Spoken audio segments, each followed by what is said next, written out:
আমি স্বরূপানন্দ বলছি ইংরেজি 1978 সালে। বলছি চরিত্র গঠন আন্দোলন সম্পর্কে। বলা শুরু করেছি ইংরেজি 1914 সালের কিছু আগে পূর্ববঙ্গের চাঁদপুর শহরের নিকটবর্তী বিশাল ঘোড়ামারার মাঠে এক বিস্মৃত সন্ধ্যায়। চরিত্র গঠন আন্দোলনের শুভ জন্ম সেখানে। আন্দোলন দ্বিজত্ব পেল কয়েক বছর পরে কলকাতার হেদুয়া মাঠের ঈশান কোণে আরেক সন্ধ্যাকালে। সে এক ঐতিহাসিক ব্যাপার। দীক্ষাবর্জিতভাবে কাজ চালু হলো। আন্দোলন আর থামল না, ধারাবাহিকভাবে কাজ চলতেই থাকলো। চলতে থাকলো পত্রে, চলতে থাকলো পুস্তকে, চলতে থাকলো চিত্রে, চলতে থাকলো প্রদর্শনীতে, চলতে থাকলো ভাষণে, আর চলতে থাকলো সঙ্গীতে। তারই ইতিহাস গানে গানে শোনাবো। উদ্দেশ্য এক নবমহাজাতির সৃষ্টি, যাদের বংশধরেরা হবেন ভাবি মানব জাতির সর্বজনীন সৌরভ, গৌরব এবং বৈভব। আপাতত আমাদের লক্ষ্য 300 বৎসর পরের এক অভ্যুন্নত মানব জাতি, অর্থাৎ আগামী 9টি প্রজন্ম ভেবে আমরা কাজ চালু রাখতে চাই।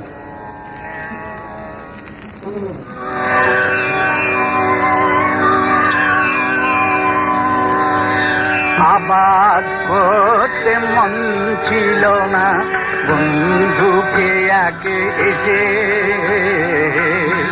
চাষার বিদ্যা শিখিতে হবে বললে হেসে হেসে। আবার করতে মন ছিল না বন্ধুকে একে এসে,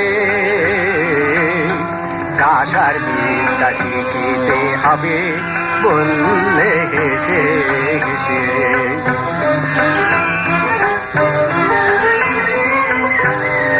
বজ্র কঠিন এই পাথরে খুঁজিবে রে ফুল ধরে ধরে। বজ্র কঠিন পাথরে খুঁজবে রে ফুল ধরে ধরে। মরুভূমির শুষ্ক বেলা সাজিবে সবুজ বেশে। মরুভূমি শুষ্ক বেলা সাজিবে সবুজ বেশে বললে হেসে হেসে। আবাদ করতে মন ছিল না বন্ধুকে আগে এসে, চাষার বিদ্যা শিখিতে হবে বললে হেসে হেসে।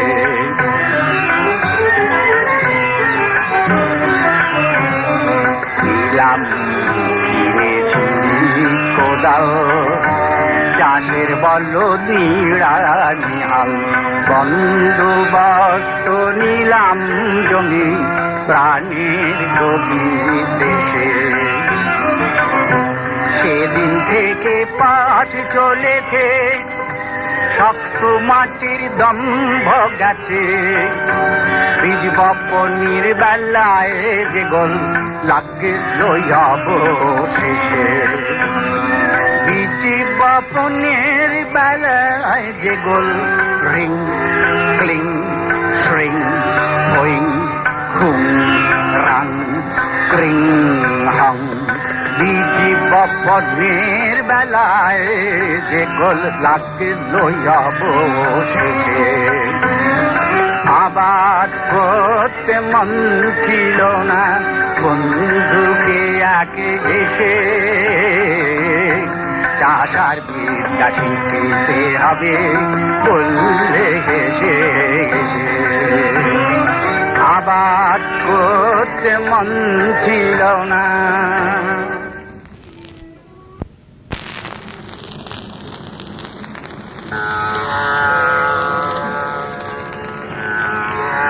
মনের জমির তো পাট চলল, কিন্তু কোন বীজ এতে বপন করব? বীজে বীজে দ্বন্দ্ব, বীজে বীজে পার্থক্য। শাক্তের, শৈবের, বৈষ্ণবের মন্ত্র আলাদা আলাদা। হিন্দুর, মুসলমানের, ইহুদির আর খ্রিস্টানের মন্ত্র এক নয়। কোনটা ধরবো, কোনটা ছাড়বো? কোন বীজ সব ঋতুতে বপন চলে, কোন বীজ সব মাটিতে ফলে। একটা একটা করে ভিন্ন ভিন্ন নাম জপ শুরু হলো।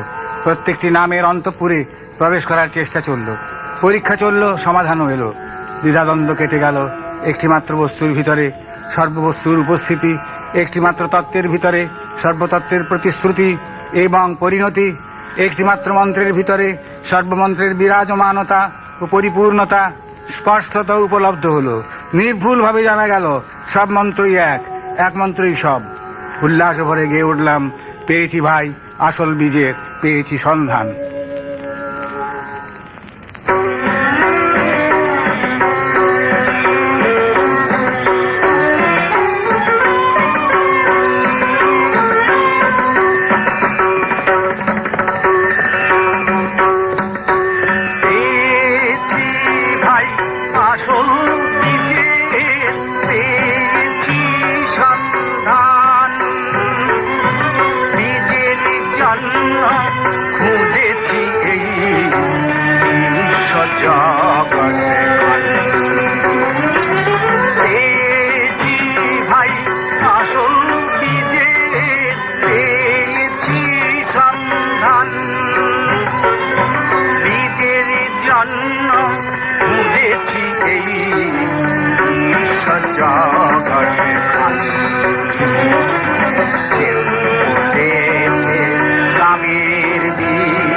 কেউ বলেছে মায়ার মন্ত্রে স্বপ্ন অবসান,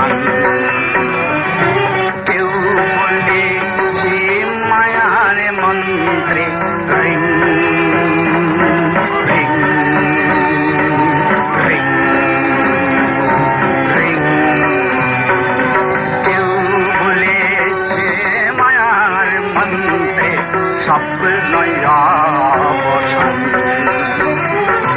পরশমণি ঘরে এলো, সকল দ্বন্দ্ব ঘুচে গেল।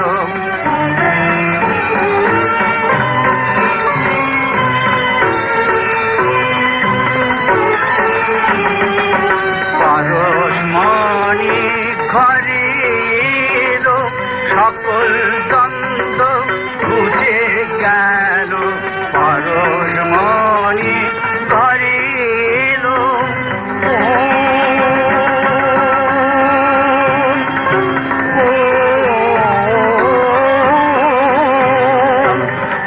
পরশমণি ঘরে এলো, সকল দ্বন্দ্ব ঘুচে গেল।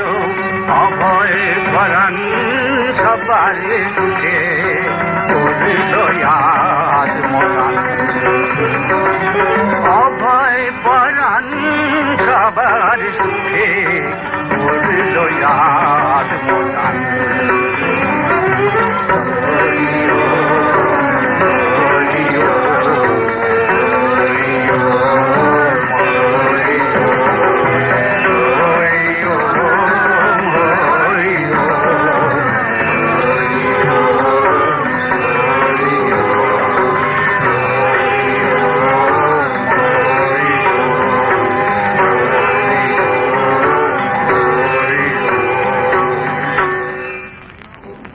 হরি ওম মানে ঈশ্বর এক, হরি ওম মানে ঈশ্বরই সব, হরি ওম মানে ঈশ্বর আছেন।